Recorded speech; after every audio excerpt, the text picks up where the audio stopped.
Hey everyone, welcome back to Max's Math channel, where today, if I can get my camera set up, we're going to be looking at quiz 3 for Calculus 3. Now, see Maximus. So, getting started here, first problem. Select the statements that must be true, select all that apply. Look at number A here. If the limits of a function f of xy along two paths towards the point x0, xy are the same, then the limit of xy to x0, xy, f of x, comma y must exist. Now, this is a statement that would be true in two-dimensional. If I have a graph here, let's say here's our function here, and we're trying to find the limit at this point. If it approaches the limit here from this direction, and it gives you the same value, then the limit exists. Now that's true in two-dimensional, because in two-dimensional you can only come from two directions, this one and this one. But since we're dealing with f of xy being three-dimensional, let me draw that here if I can. And we have, let's say, this function here. The reason it wouldn't be true for three-dimensional values is because we could approach it from more than two directions. We could approach, let's say we're trying to find the limit over here. We could approach it from this direction. We could also approach it from the top, the bottom. So for a limit to exist in three dimension, it has to be existing along all the paths and come to the same value, not just two. So the first one here is not true. Second one, a function f of xy can be continuous at point x, 0, y0 if the limit does not exist. Now this one is simply not true just because of the limit definition. You cannot, for a limit to exist, it must be continuous. That's true for any dimensional you're in. This is Calc 1. So that one is not true. For C, the level curves of function f of xy is equal to the root 49 minus 3x squared minus 4y squared are circles. Now, to find this one out, let's go to the definition of a level curve. A level curve is a cross-section of our function here when the output is a certain constant value. So for this case, let's set the output of this to be 0, equal to root 49 minus 3x squared minus 4y squared. Now, if we simplify this a bit to get into a more familiar term, we would have square both sides, subtract 49, minus 49 is equal to negative 3x squared minus 4y squared. Multiply everything by negative 1, which I'll do over here so it's easier for the camera to see. We have 49 is equal to 3x squared plus 4y squared.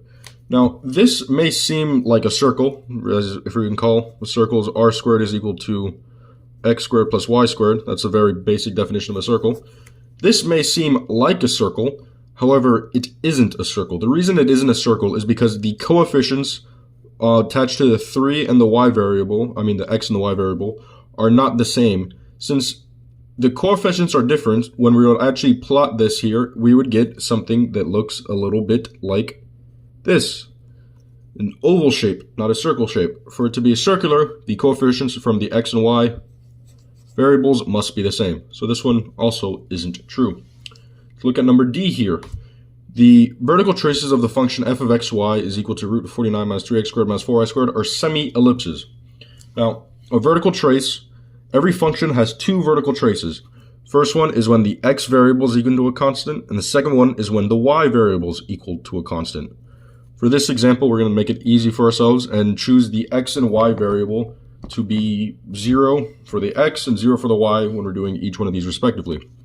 So for the first one, I'm substitute z in here for this just to make less writing. Z is equal to root 49 minus, we're substituting 0 in for this here, so it goes to 0. So minus 4y squared. This here seems similar to a circle, but an ellipse rather, but it isn't. The reason why it isn't is because of this square root here. This square root means that we could only get positive values out of this function. So when we plot it, it would look something like this.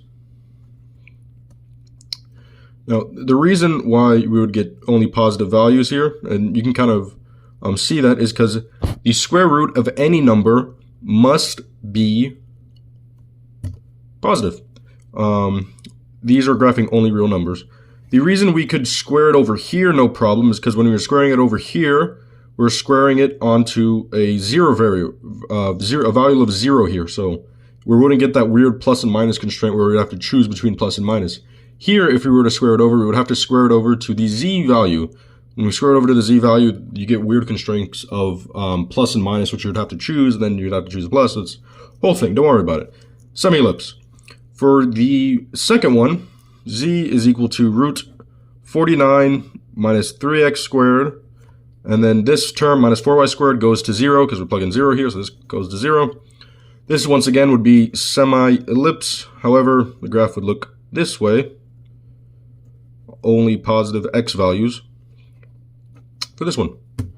So this one, D, is true. Going on to the next question. Problem 2. Which of the following limits are correct? Select all that apply.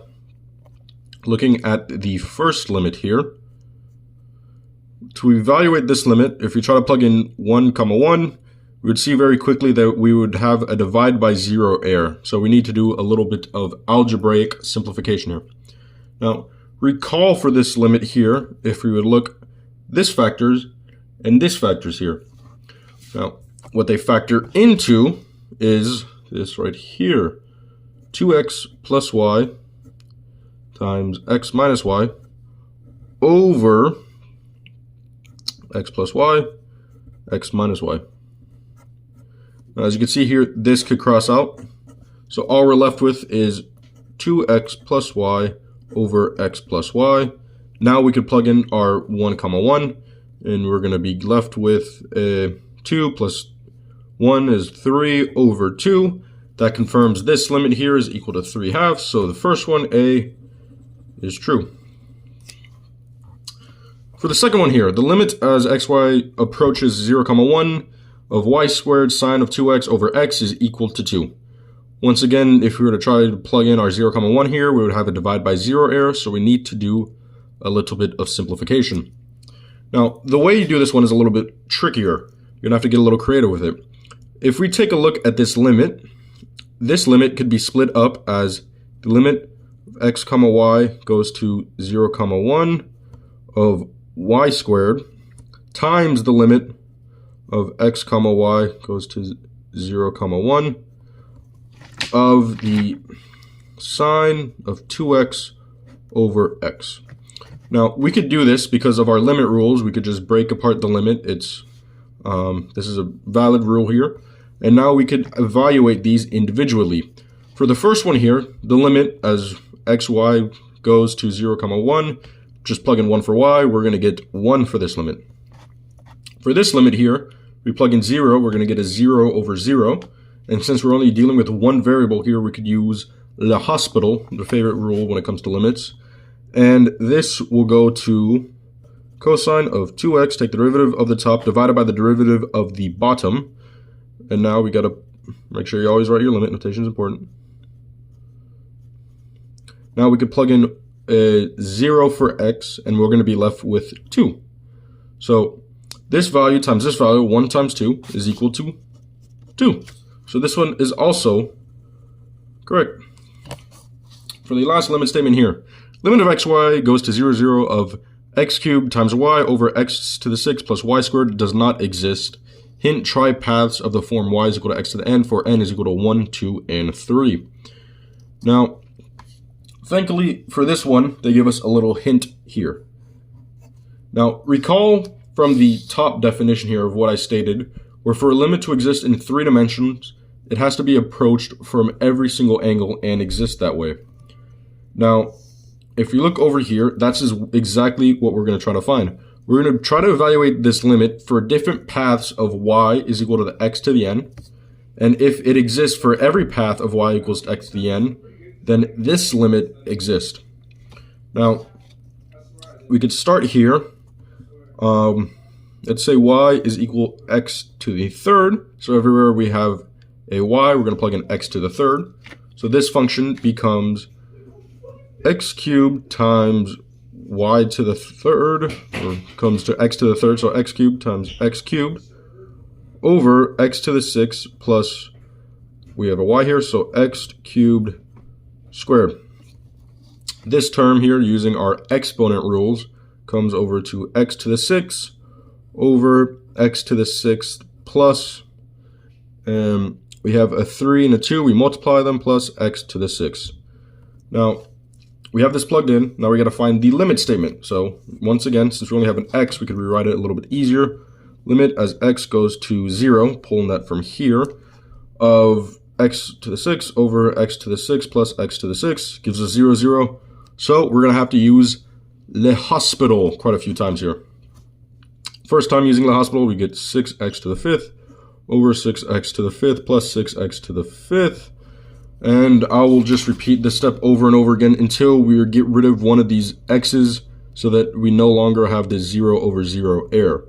6 and 5 is 5, 10, 15, 20, 25, 30. X to the 4th over 30x to the 4th plus 30x to the 4th. We could do a little simplification over here, which I'll do it on the next step. 30 times 4, 3, 6, 9, 12, 120x to the 3rd over 120x to the 3rd times 2, because we're adding the same variables there. The hospital once again, 3 times 120, 120, 240, 360x squared over 360x squared times 2. The hospital once again, we have 360 times 2 is 720 x over 720 x times 2. The hospital once more, to get rid of the x variable so we don't have the 0 over 0, we get 720 over 720 times 2. Now that's the value of our limit when we're approaching from y is equal to x to the 3rd. Now let's take a look at the value of our limit of if we approach it from the y equals x. Now, for this limit to exist, when we approach from y equals to x and y equals x to the 3rd, we should get this same value if the limit exists. If the limit does not exist, we'll be getting different values. So plugging in now, we can see here, x to the 3rd, y is equal to x times x over x to the 6 plus x squared. Write our limit statement, limit as x goes to 0. Once again, we'll get a 0 over 0 error, so we have to use Le Hospital. This here could be written as x to the 4th, so using Le Hospital, we have 4x to the 3rd over 6x to the 5th plus 2x. Once again, we have a 0 over 0 error, so we have to use Le Hospital once again. We're going to be getting limit x goes to 0 of 4x, take the derivative, 12x squared over 5, 10, 15, 20, 25, 30, 30x to the 4th plus 2. Plug in 0 here, we're going to get 0 over 2 equals to 0.